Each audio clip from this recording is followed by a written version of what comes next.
कहते हैं महादेव तक पहुंचने का रास्ता महादेव खुद तय करते हैं, और शायद इसीलिए केदारनाथ सिर्फ एक जगह नहीं, एक बुलावा है। बहुत ज्यादा डिफिकल्ट लग रहा है। हंसी आ रही है।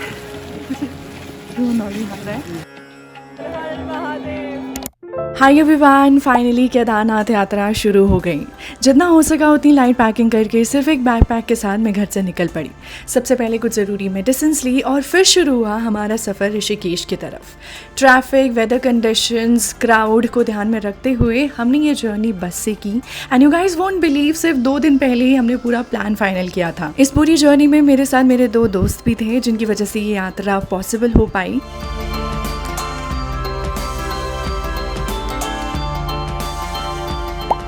ऋषिकेश पहुंचकर प्लान तो ये था कि हम त्रिवेणी घाट की गंगा आरती देखेंगे, लेकिन ट्रैफिक और ट्रैवल की वजह से हम थोड़े लेट हो गए। इसलिए सीधा अपने एयरबीएनबी गए, फ्रेश हुए, डिनर किया और जल्दी सो गए, क्योंकि अगली सुबह 4:30 बजे हमें अपने पहले बेस पॉइंट गुप्त काशी के लिए निकलना था। ऋषिकेश के बाद की पूरी यात्रा हमने एक ट्रैवल ग्रुप के साथ प्लान की थी, जिसमें हमारे अलावा लगभग 10 से 11 यात्री और भी थे। सारी details related to expense, travel में सब कुछ स्क्रीन पे मेंशन कर दूंगी, तो आप वहाँ से अपनी एक आइटिनरी और ये यात्रा आगे प्लान कर सकते हैं। Right now I am at Dev Prayag and I've seen these videos जहाँ पे अलकनंदा और भागीरथी का मिलन होता है और वो मिल के गंगा बनती है। ऐसा होता है ना, आपने कुछ चीज़ें सिर्फ फोटोज और वीडियोस में देखी होती है और जब आप सामने खुद देखते हो तो आपको लगता है कि वाह यार, pictures and videos are not bringing that justice to that view and this is what I am feeling right now. And अभी भी ये फोटोज और वीडियोस इस पॉइंट को जस्टिस नहीं दे रही है, but it's looking so beautiful. रास्ते में हमें देवप्रयाग संगम देखने का मौका मिला और उसके बाद हम धारी देवी मंदिर भी गए, जहां दर्शन करके हमें माँ का आशीर्वाद लिया। वैसे अगर आप इस पूरे रोड जर्नी को डिटेल में देखना चाहते हैं तो मैंने इसका कंप्लीट व्लॉग मेरे गर्म अनफिल्टर चैनल पर अपलोड किया है, तो ज़रूर देखना। वैसे तो ऋषिकेश से गुप्तकाशी कुछ 5.5-6 घंटे का रास्ता है, बट हमें रुकते रुकाते पहुँच के कुछ 9.5-10 घंटे लग गए थे। एंड अराउंड 2-2:30 हम गुप्तकाशी पहुँचे, और ये काफ़ी इंटीरियर्स में है, तो स्टे भी यहाँ पे काफ़ी डिसेंट सा ही था। दिन भर तो हमने थोड़ा बहुत रेस्ट किया है। अब शाम को यहाँ से चलेंगे अराउंड 11 और 12, ऑलमोस्ट 30 किलोमीटर्स का ड्राइव है, बट वहाँ पे सबसे ज़्यादा ट्रैफिक लगता है। तभी थोड़ी देर रेस्ट किया है सो दैट रात भर ट्रैवल हम कर सकें और सुबह यात्रा कर सकें। रात को डिनर करके हमने थोड़ा रेस्ट किया और फिर अराउंड 12:30 हम सोनप्रयाग के लिए निकल पड़े। जैसे जैसे रात बढ़ रही थी ना, वैसे वैसे टेम्परेचर भी काफ़ी ड्रॉप हो रहा था, और हमें पता था कि ऑल्टीट्यूड बढ़ने के साथ साथ ठंड भी और ज़्यादा बढ़ने वाली है। इसलिए हमने अच्छी तरह से लेयरिंग कर ली और सिर्फ ज़रूरत का ही सामान अपने 2 बैकपैक्स में रखा, ताकि ट्रैक के दौरान ज़्यादा वेट भी कैरी ना करना पड़े। एंड अराउंड 1:30 to 2 हम सोनप्रयाग पहुंच गए। इससे आगे प्राइवेट व्हीकल्स अलाउड नहीं होती, इसलिए यहीं से शेयर्ड टैक्सी लेनी पड़ी, और लगभग 30 मिनट्स के बाद ही हम गौरीकुंड पहुंच गए थे। और यहाँ से शुरू होने वाली है हमारी असली परीक्षा। 16 किलोमीटर की वो पदयात्रा जिसमें हमें सिर्फ केदारनाथ तक ही नहीं बल्कि खुद के भी और करीब ला दिया। वी स्टार्टेड आवर यात्रा अराउंड 3:30 AM। सबसे पहले हमने वॉकिंग स्टिक्स ली, क्योंकि इतनी लंबी चढ़ाई है तो थोड़ा सपोर्ट तो चाहिए था। उसके बाद रेनकोट्स पहने, शू कवर्स पहने ताकि शूज़ गीले ना हों। मुझे पता है मेरी तरह बहुत से लोग होंगे जो केदारनाथ यात्रा करना चाहते होंगे, लेकिन सच कहूँ मैंने कभी सपने में भी नहीं सोचा था कि मैं कभी केदारनाथ जा पाऊंगी। कुछ सपने ऐसे होते हैं ना जो हम देखते ही नहीं है, क्योंकि हमें लगता है वो कभी सच ही नहीं होंगे, और जब किसी चीज़ के सच होने की उम्मीद ही ना हो तब हम उसके बारे में सोचना भी छोड़ देते हैं। मेरे साथ भी कुछ ऐसे ही हुआ था। सुबह से इट्स रेनिंग और अभी तक की यात्रा बहुत ही मज़ेदार चल रही है, बहुत अच्छा लग रहा है। मुझे लगा था शायद बहुत टायरिंग होगा, सांस फूलेगी, अभी तक तो कुछ नहीं हुआ ऐसा। मतलब you just have to maintain speed, मतलब उसी स्पीड में चलते रहो तो यात्रा में मज़ा आएगा। कभी कभी ना किसी की इच्छा आपके अंदर की दबी हुई इच्छा को भी जगा देती है। मैं लोगों के बिलीव्स, उनकी स्टोरीज और उनकी डेडिकेशन से बहुत इन्फ्लुएंस होती हूँ।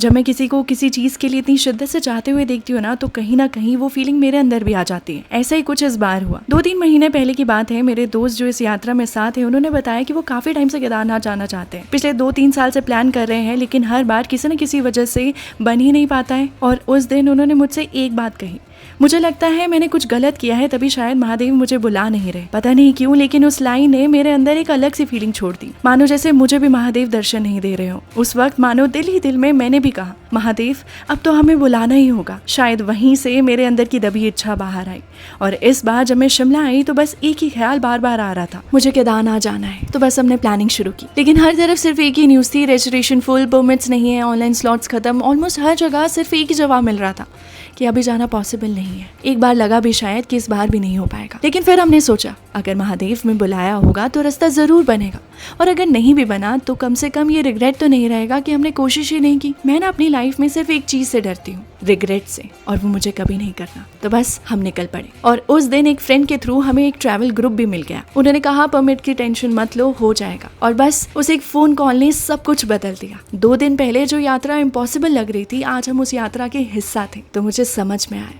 जब महादेव बुलाते हैं ना तो रास्ता वाकई अपने आप बन जाता है। यात्रा बहुत ही अच्छी चली है। केदारनाथ अब 10.5 किलोमीटर्स रहता है। 5.5 किलोमीटर्स का ट्रैक हम कर चुके हैं। अब जो बचता है वो 10.5 किलोमीटर्स है। तो ये हमने पूरी यात्रा ना ग्रुप के साथ बनाई थी, बट अभी हमारा ग्रुप कहाँ है, हमारा टीम लीडर कहाँ है, कुछ नहीं पता है। सब इधर उधर चले गए, एंड आई गेस हम ही सबसे आगे चले हुए हैं, क्योंकि हमने 2-3 अपने ग्रुप के मेंबर्स देखे थे, वो काफ़ी नीचे थे। तो हमने सोचा चलो हम ही चलते हैं। तो यस, अभी तक का बहुत ही अच्छा यात्रा हमारी चली है। वेदर आप देखो, मतलब सुबह से बारिश हो रही है, पूरा फॉग हो गया है, यहाँ तो कुछ भी नहीं दिख रहा है। मतलब इतनी ज़्यादा फॉग यहाँ पे हो चुकी है, और बहुत ही सुंदर है। And yes, we are enjoying.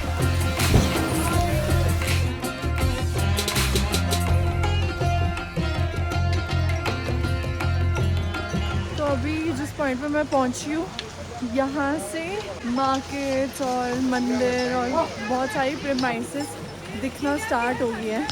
तो बहुत ही अच्छा सा लग रहा है।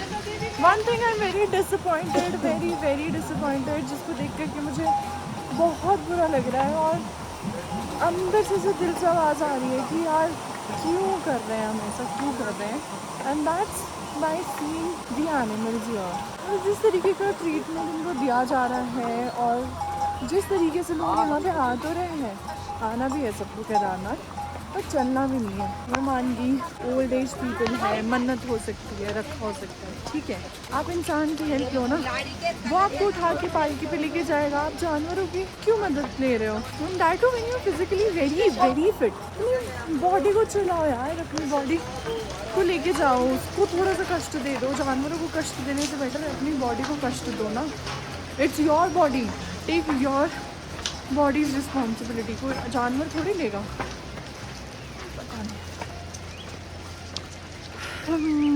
ठीक है, इसके बारे में हम कितना भी बोलें, जिनको फ़र्क पड़ता है उनको फ़र्क पड़ता है, जिनको फ़र्क नहीं पड़ता है आप उनके सामने कुछ भी बोलो, उनको नहीं पड़ने वाले।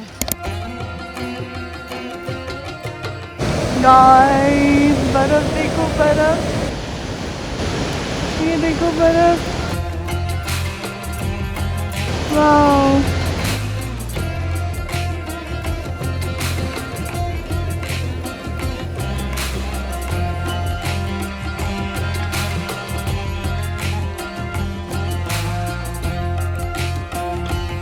हमने पूरा 10 किलोमीटर अभी तक कर लिया है।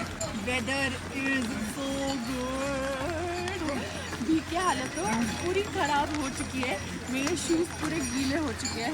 जो ये मैंने प्रोटेक्टिव कवर लगाया था कोई फ़ायदा नहीं हुआ, क्योंकि इसमें पानी चला गया है। And now everything is floating inside. But ठीक है, बड़ा मौसम देखो यार, धुंध धुंध धुंध, और ऊपर तो शायद स्नोफॉल भी हो रहा होगा। And I am excited for snowfall and दर्शन। हाँ, it's started raining again. Again क्या मतलब, रुकी नहीं थी, पर बहुत ज़्यादा ज़ोर की हो रही है वापस, और काफ़ी गीला हो चुका है सब कुछ। मतलब ये कोई फ़ायदा नहीं हुआ इन रेन कोट्स का, इसमें भी पानी अंदर चला गया, जैकेट्स गीले हो गए, शूज़ गीले हो गए हैं। अभी तो हम चल रहे हैं तो इतना कुछ फ़र्क पड़ नहीं रहा है, क्योंकि बॉडी गर्म है, पैर थोड़े गर्म हैं, तो वो गीलों में भी इतना प्रॉब्लम नहीं आ रही है।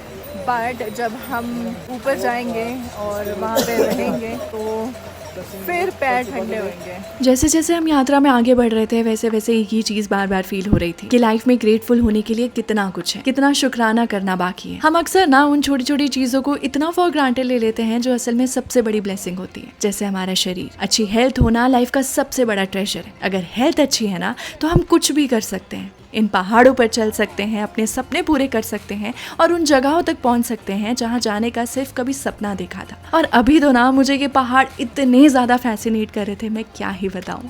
Right now, what's fascinating are these snow-capped mountains जो दिख रही है, and I guess we'll going to cross these mountains to reach Kedarnath. मैं दिखाती हूँ आपको these mountains। इन बर्फ़ की चोटियों को देखकर ना मैं खुशी से शॉर्टकट्स ले रही थी, तेज़ी से चल रही थी ताकि इन्हें और पास से देख सकूं। एक पॉइंट पे लगता था कि अब पास हूँ, बट जब वहाँ पहुँचती ये बर्फ़ वाली चोटियाँ फिर से दूर दिखने लगती। और ऐसा करते करते ना मैं इतने आगे अकेले आ गई कि मेरे दोस्त टेंशन में आ गए कि एक तो सिग्नल नहीं है, ऊपर से क्राउड इतना, उन्हें लगा मैं पता नहीं कहाँ चली गई। वैसे थोड़ी डांट भी सुनी मैंने। कहते हैं ना जब साथ आओ तो सबको साथ लेकर भी चलो। ये तो समझ में आया मुझे, वरना मैं तो अपनी ही धुन में चली रहती हूँ। हमने ना ये किलोमीटर्स वाले पॉइंट अपने चेक पॉइंट्स बनाए थे ताकि हम जान पाएँ कि सब कहाँ पहुँचे। मेरे अकॉर्डिंग ये यात्रा मुश्किल नहीं है। अगर आप एक कांस्टेंट स्पीड मेंटेन करके चलो तो आराम से यात्रा कर पाओगे। लेकिन एक बात का ज़रूर ध्यान रखना, यहाँ का वेदर सबसे ज़्यादा अनप्रिडिक्टेबल है। कब धूप निकल आए और कब अचानक से बारिश शुरू हो जाए कोई नहीं जानता। इसलिए अपनी पैकिंग हमेशा वेदर को ध्यान में रख कर करना। Rain quotes, warm layers, waterproof shoes या शू कवर्स और ज़रूरी मेडिसिन अपने साथ ज़रूर रखना। हमारे साथ भी कुछ ऐसे ही हुआ था। हमारे आने से पहले वेदर बिल्कुल क्लियर था, लेकिन जिस दिन हम गौरीकुंड पहुंचे उसी दिन से बारिश शुरू हो गई थी। Kedarnath is 1.5 kilometers. We are almost here. And we were so close to the snow mountains की ठंड से हालत हमारी बिल्कुल ख़राब हो चुकी थी।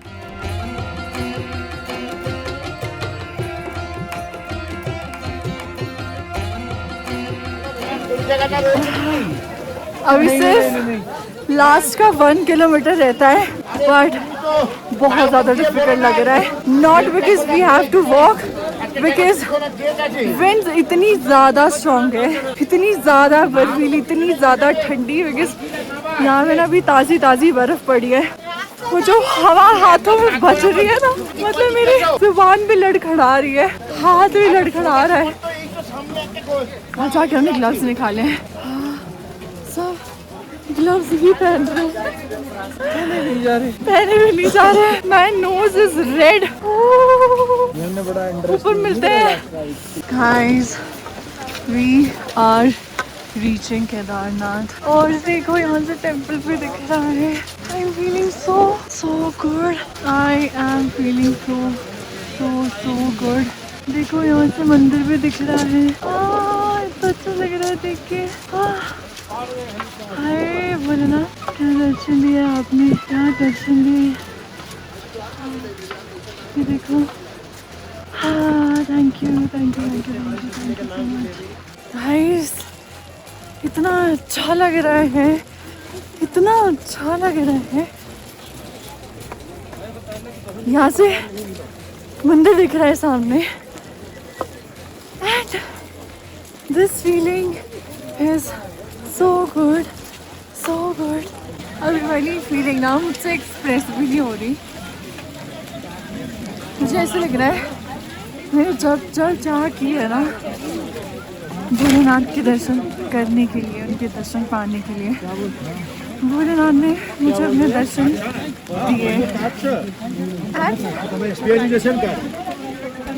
ये फीलिंग ना मेरे को नहीं पता एक्सप्रेस कैसे करनी है, पर ये ज़रूर पता है कि भोलेनाथ बुलाते ज़रूर है, बुलाते तो ज़रूर है। और मुझे हंसी भी आ रही है, मुझे रोना भी आ रहा है।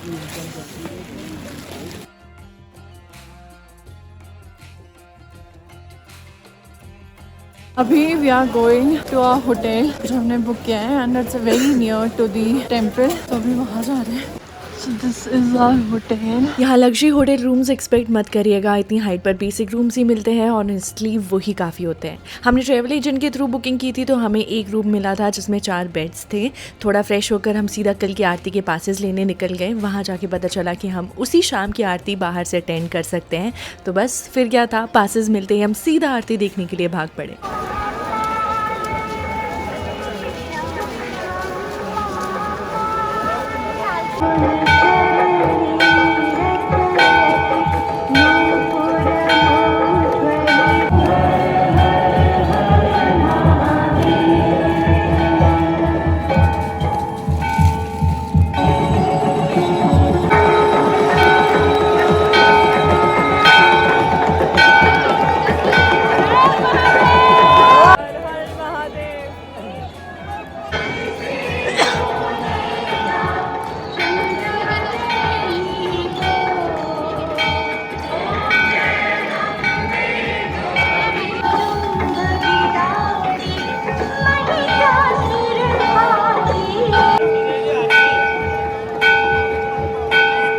तो अभी भोलेनाथ जी का मंदिर मेरे सामने है और मैं बस इन्हें आधे घंटे से सिर्फ देख रही हूँ, सिर्फ निहार रही हूँ और इतना अच्छा लग रहा है। अभी हमने शाम की आरती अटेंड करी, अभी स्पर्श दर्शन नहीं हुए, वो सुबह होंगे। आरती देखी और इतना अच्छा लगा है, मतलब मुझे अभी ना ऐसी फीलिंग आ रही है कि भोले बाबा कितने भोले हैं कि उनके सामने आप मन में एक भाव लेकर के आते हो ना, वो आपको बहुत सारा आशीर्वाद दे के जाते हैं। और पता नहीं, मैं हर बार स्पीचलेस हो जाती हूँ, शायद कैमरा पे ज़्यादा स्पीचलेस होती हूँ।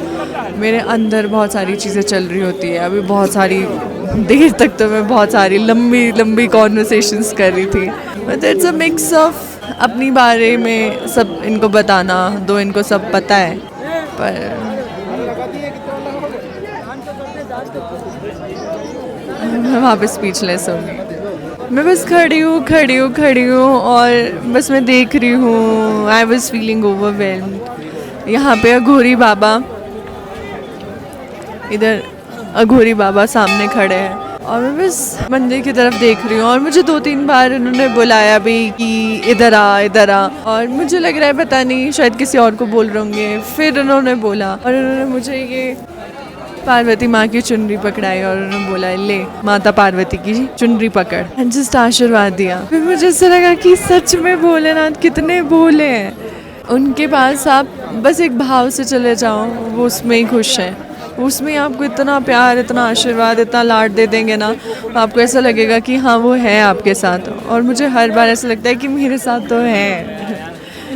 मैंने हर बार ऐसी चीज़ें जब भी सोची है ना कि शायद ये पॉसिबल नहीं हो पाएगा करने को, खासकर तो स्पेशली दर्शन, समहाउ मेरे लिए वो चीज़ें, वो पाथ बन ही जाता है। बस वो बोलते हैं ना, मन में बहुत दृढ़ निश्चय हो कि आपको जाना है, आपको जाना है। जब वो अंदर से आ जाए ना, वही बुलावा है, वही बुलावा है। तो ये बुलावा लिखा हुआ था, ये दृढ़ निश्चय जो अंदर से आया है कि मुझे तो जाना ही है। मुझे नहीं पता है कैसे, बट मुझे जाना है। तो दैट्स द कॉलिंग। ज़्यादा चीज़ें नहीं बताऊंगी कि क्या क्या बातें करी मैंने। यस, आप लोग आशीर्वाद ज़रूर लो।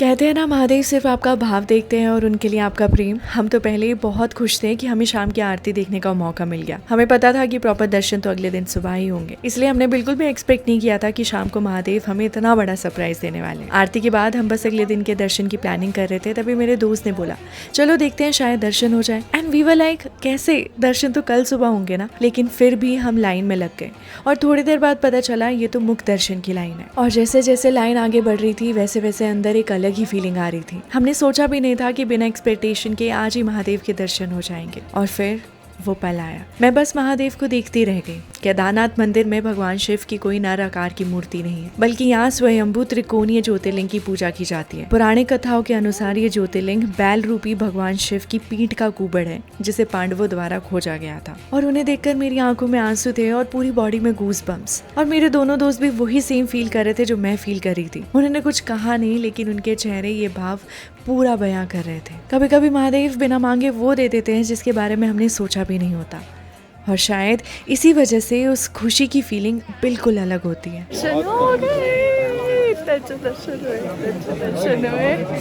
बहुत अच्छे दर्शन हुए। दर्शन के बाद हमने मंदिर के बाहर थोड़ा एक्सप्लोर किया। यहाँ काफ़ी सारे फूड स्टॉल्स हैं जहाँ पे आपको समोसे, कचौड़ी, मोमो, स्वीट्स, प्रॉपर थाली सब कुछ मिल जाता है। उसके बाद हम डिनर के लिए अपने होटल वापस आ गए। डिनर पहले से अरेंज था तो पेट भर के खाया और अराउंड 10:30-11 हम सो गए। 2-3 घंटे की नींद के बाद ही हम फिर फ्रेशन अप होकर अराउंड 2:30 दोबारा मंदिर की तरफ निकल पड़े। मौसम काफ़ी अनप्रिडिक्टेबल था। सुबह सुबह ही बारिश स्टार्ट हो गई थी तो हमने रेनकोट पहने और हम स्पर्श दर्शन के लिए निकल पड़े। यहाँ सुबह 4 बजे से आरती और स्पर्श दर्शन शुरू हो जाता है और उसके लिए काफी पहले से लाइन में लगना पड़ता है। तो सबसे पहले हमने प्रसाद लिया और फिर लाइन में लग गए। हम जब पहुंचे ना तब तक काफी लंबी लाइन लग चुकी थी और हमारे पीछे भी देखते देखते काफी लोग जुड़ चुके थे। कुछ लोग रात भर ट्रैक करके सीधा लाइन में आ गए थे और कुछ लोग हमारी तरह रात यहीं गुजार कर सुबह दर्शन के लिए पहुंच गए थे। हम अराउंड 2:30 बजे की लाइन में खड़े हैं और दर्शन हमें अराउंड 7:30 हुए। 5 घंटे का वेट था, लेकिन सच कहूँ हर मिनट वर्थ इट था। बस एक प्रॉब्लम हो गई थी, पता नहीं सुबह सुबह मेरी तबीयत अचानक से खराब हो गई थी। चक्कर आ रहे थे, सांस नहीं लिया जा रहा था। ये कपूर मेरे हाथ में था और मैं बार बार इसे स्मेल कर रही थी ताकि सांस में आराम से ले पाऊं। बीच बीच में बैठ कर मैं वापस लाइन में खड़ी हो रही थी और इस तरह मैं इस लाइन में खड़े होकर मंदिर तक पहुंच पाई हूँ। पर जब दर्शन हुए हैं मैं आपको बता नहीं सकती वो क्या फीलिंग थी। जो त्रिकोणीय ज्योतिर्लिंग था उन्हें देख कर, उन्हें स्पर्श कर कर जो अंदर फीलिंग आई है ना, ऐसा लग रहा था वो वापस जो ऊर्जा होती है ना शरीर में, वो वापस आ गई हो मानो। एक और चीज जो मैंने फील करी, जो मुझे ऐसा लगा कि उस टाइम पे मैं समझ नहीं पाई। पता नहीं आप लोगों के साथ कभी ऐसा हुआ है कि नहीं। कभी किसी सवाल का जवाब ढूंढने के लिए आप भगवान के पास गए हो और वहां जाकर ऐसा लगा हो जैसे जवाब भी मिल गया। एकदम से अंदर से ऐसा फील हुआ कि हाँ शायद यही सिग्नल था, यही मेरे लिए सही था। लेकिन फिर वापस अपनी नॉर्मल लाइफ में आकर आप उसी जवाब पर चल नहीं पा रहे हो। जैसे दिल जानता हो कि क्या सही है, लेकिन आदतें, इमोशंस या सिचुएशंस आपको बार बार वही पुरानी जगह ले जाती हूँ। मेरे साथ भी कुछ ऐसा ही हो रहा है। मुझे लगता है मुझे मेरे आंसर्स मिल गए हैं, लेकिन उन आंसर्स पर काम करना अभी भी इतना आसान नहीं लग रहा। कभी कभी लगता है जैसे मैं खुद ही अपनी सबसे बड़ी टेस्ट हूँ। सच बताना कि आपके साथ भी कभी ऐसा हुआ है? अगर ऐसा हुआ है तो प्लीज लेट मी नो कि आप उस फेज से बाहर कैसे निकलते हो। शायद मैं ही नहीं, मेरे साथ और भी बहुत लोगों को आपके एक्सपीरियंस से हेल्प मिले। दर्शन के बाद हम भीमशिला भी गए। ये वही शिला है जिसने 2013 की आपदा के दौरान केदारनाथ मंदिर को बचाया था। वहाँ खड़े होकर बस एक ही बात फील हो रही थी, प्रकृति से बड़ा कोई नहीं है और जब हम उसका संतुलन बिगाड़ते हैं तो उसके परिणाम भी उतने ही बड़े होते हैं। इसलिए जितना हो सके प्रकृति का सम्मान कीजिए, क्योंकि वही महादेव का रूप है।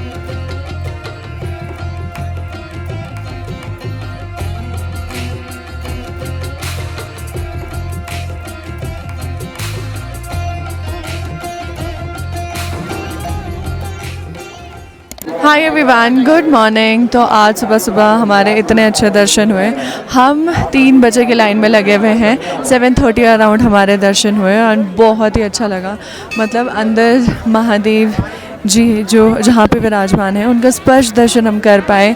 तो पास से जाकर के उनको स्पर्श भी किया, माथा भी लगाया, तो बहुत अच्छा लगा। अभी सुबह से तो काफ़ी ज़्यादा, वैसे तो बहुत ठंड लग रही थी। आई एम लिटरली फ्रीजिंग, मेरे पैर पूरे गीले हैं। सुबह पता नहीं क्या हो गया था, मोशन सिकनेस हो रहा था या क्या हो रहा था। I am not able to properly breathe. High altitude sickness भी हो सकता है। मेरा सिर इतना घूमा है कि मैं बता नहीं सकती हूँ मैं कैसे कैसे अंदर लाइन में गई हूँ। बट वो कहते हैं ना कि महादेव परीक्षा तो लेते ही लेते हैं, तो परीक्षा तो सबको पार करनी पड़ती है। इतने आसानी से दर्शन तो नहीं हो सकता है। पर बहुत अच्छे दर्शन हुए और हमने दर्शन किए। अभी हम सोच रहे हैं भैरव जी का मंदिर जाने का, तो अभी वहाँ के लिए निकलते हैं। थोड़ा सा वॉकिंग डिस्टेंस है, वो जो वहाँ पे आपको दिख रहा है, वहाँ पे हम जाने वाले हैं।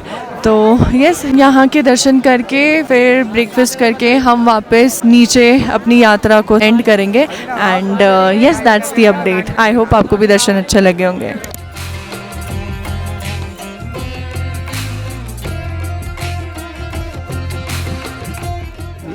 एक आदमी है, कच्चा एक तक फिलर है हम, कच्चा एक तक।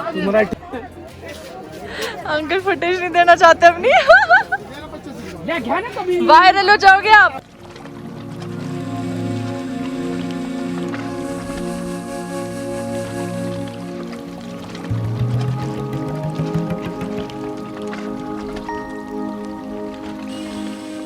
Right now I am going to Kaal Bhairav मंदिर। थोड़ा सा ट्रैक करके ऊपर जाने वाला रास्ता है। अब जाकर थोड़ा सा मौसम खुला है, थोड़ी धूप हुई है, वरना कल से बारिश हुई भी है और we were literally drenched in water. काफ़ी ज़्यादा हालत ख़राब थी हमारी, हमारे कपड़े भी सूख चुके हैं, शूज़ के अंदर प्लास्टिक डाला हुआ है, तब जाकर थोड़ा सा बेटर फील हो रहा है।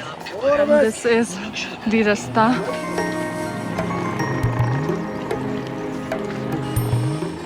वैसे केदारनाथ यात्रा के लिए शटल सर्विसेज का ऑप्शन भी अवेलेबल है। अगर किसी वजह से आप पूरा ट्रैक नहीं कर पाते या हेल्थ इश्यूज़ की वजह से चलना मुश्किल हो तो आप शटल सर्विसेज का यूज़ कर सकते हैं। इससे काफ़ी लोगों की यात्रा और भी आसान हो जाती है।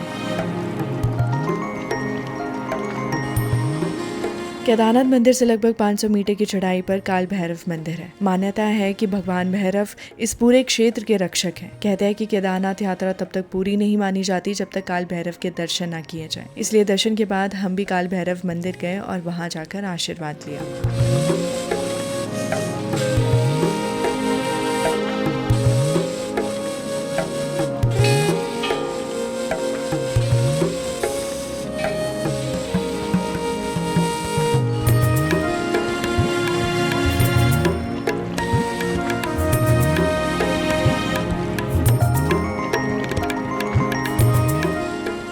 हेलो बेटी।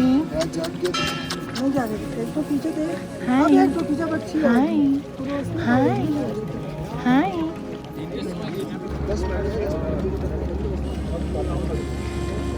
प्रसाद मांग रही है, प्रसाद। इतने नज़दीक से दर्शन करने का मौका और वो भी यहाँ पे बैठकर उन्हें निहारने का मौका।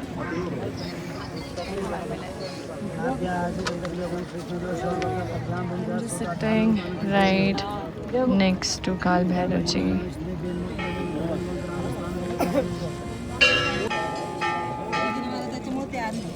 सच कहूँ तो अब मुझे लग रहा है कि मैं यहाँ सिर्फ महादेव के दर्शन करने नहीं आई थी। शायद महादेव मुझे कुछ सिखाने के लिए यहाँ बुला रहे थे। पेशेंस, ग्रैटिट्यूड और अपने मन की आवाज़ पे विश्वास, जो हम आम दुनिया में रहकर अनसुना कर देते हैं। एक और बात जो मैं इस यात्रा से लेकर जा रही हूँ वो ये कि अगर दिल से किसी चीज़ की इच्छा हो तो उसके लिए एक बार पूरी कोशिश ज़रूर करनी चाहिए। शायद रास्ता तुरंत न बने, लेकिन अगर बुलावा होगा तो महादेव अपना रास्ता खुद बना देंगे। और शायद इसलिए कहते हैं महादेव सिर्फ मंदिर में नहीं मिलते, वो इस पूरी यात्रा में मिलते हैं। हर मोड़ पर, हर मुश्किल में, हर उस पल में जब आपको लगता है कि अब और नहीं होगा, लेकिन आप फिर भी चलते रहते हैं। अगर आप भी कभी केदारनाथ यात्रा प्लान करें तो सिर्फ डेस्टिनेशन के लिए मत आइएगा, इस पूरी जर्नी को फील करिएगा। हो सकता है महादेव आपको भी कोई ऐसा जवाब दे दे जिसके लिए आप बहुत टाइम से इंतज़ार कर रहे हो।